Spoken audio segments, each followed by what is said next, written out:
15 मेयाव मोनानि 1:30 बाजियाव जि जालांनाय जखलाबान्दानि जि इन्सिडेन्ट आरो बे इन्सिडेन्टआव जुनमुनि राभा सासे साब इन्सपेक्टर सासे साहसी आरो सासे माने जाखांफुनाय जि माने पुलिस अफिसार बिथांनि जि एक्सिडेन्ट जानानै थैनाय बे जि मोनसे माने खौरां बे खौरांखौ लानानै जोङो फोथायनो हायाखै आरो बिथांनि जि माने अबथिरा थैनाय बेखौ लानानै जों गोथौयै दुखु फोरमायदों। गुबै बाथ्राया जाहैबाय जे थांनाय बे सानबानि गेजेराव जिखिनि तथ्य जिखिनि इनफरमेशन मिडियायाव बा बिभिन्न दिगनिफ्राय जिखिनि जों मोनबाय जुनमुनि राभानि बिमा बिथांनि जिखिनि स्टेटमेन्ट जाय नुग्रा गारि सालायग्रा प्रणब दास बिथांनि स्टेटमेन्ट आरो लोगोसे पस्टमर्टेम रिपर्ट लोगोसेनो जखलाबान्दा सिभिल हस्पिटालनि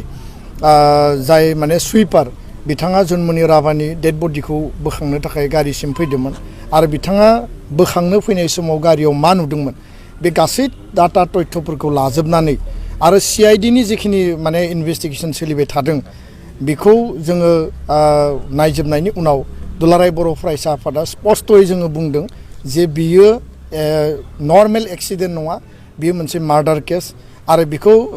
माने प्रि डिजाइन कुल ब्लाडेड मोनसे माने डिजाइन बे मार्डार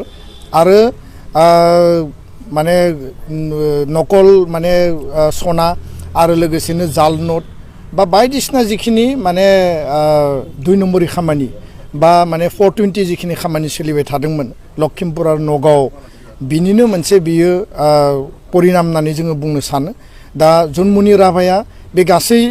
मेटारखौ लानानै इनभेस्टिगेसन खालामबाय थादोंमोन बेखौ जोङो तथ्यआव मोनदों आरो माखासे पुलिस अफिसार माखासे माने पुलिसफोरा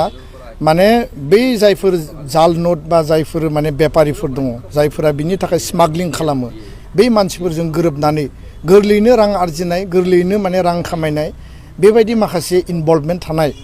पुलिस अफिसारफ्रा दिनै बेयाव इनभल्भ जानानै दङ। दा बेखायनो बेयाव पुलिसनि गेजेरावनो पुलिस कनफ्लिक्ट जानायखौ जों नुदों आरो पुलिसानो माखासे पुलिसानो बेखौ डिजाइन खालामनानै दिनै बुथारनायनि मोनसे सन्देह जोङो बेयाव माने नुनो मोनदों। दा बेखायनो दुलाराय बर' फरायसा आफादा जों CBI दाबि खालामबोदों दुलाराय बर' फरायसा आफादा जों CBI दाबि खालामबोदों आरो दिनै आसाम सरकार बिथांमोना न'खरनि दाबि रायजो राजानि दाबि आसामनि गासै दल संगठन सुबुंफोरनि दाबि बायदियै बेखौ CBI इनकुवारि होनायनि थाखाय बिथांमोना थिग खालामदों आरो बेखौ लानानै जोङो दुलाराय बर' फरायसा आफादा स्पष्टयै बुंदों जे कुनु सन्देह गैयाबासिनो कुनु माने बेबायदि गोनो गोथो गैयाबासिनो कुनु जाहाथे बेयाव डिले गैयाबासिनो जाहाथे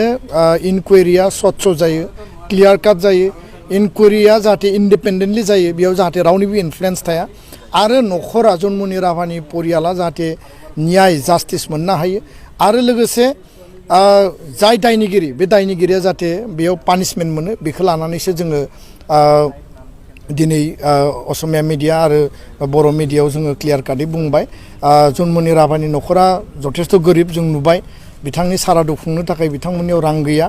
जुनमुनि राभाया जि सानाव थैदों बिनि 1-2 घन्टा उनाव बिथांनि न'खराव पुलिसा रेड खालामनाय जादों नगाव पुलिसा माने व्हेरेस जुनमुनि राभाया नगाव पुलिसनि आन्दारावनो खामानि मावगासिनो दंमोन बे मोनसे इनहिउमेन माने पुलिसनि एक्सन होननानै जों बुंनो सानो आरो बिथाङा सासे माने ट्राइबेल मानसि जानायखाय ट्राइबेल अफिसार जानायखाय बिथांनि सायाव बेबायदि खालामनाय जादों नामा बेखौबो दा जोङो सन्देह लानो माने बाध्य जादों। दा बेखायनो जुनमुनि राभानि जि मोनसे एक्सिडेन्टजों थैदों होननानै बुंदों बेयाव मोनसे माने गोथौ कनस्पिरेसि दङ आरो जाय दायनिगिरि नगावनि SP आनो जा बा नोङो लखिमपुरनि SP आनो जा एडिसनेल SP जि लेयाराव बे षड़यन्त्रआ सोलिदों बिनि माने प्रपार इनभेस्टिगेसन आरो प्रपार जास्टिसखौ नांगोन आरो दायनिगिरिया साजा मोननांगोन बेखौनो जोङो क्लियार काटै दिनै बुंबाय। गोजोन्थों।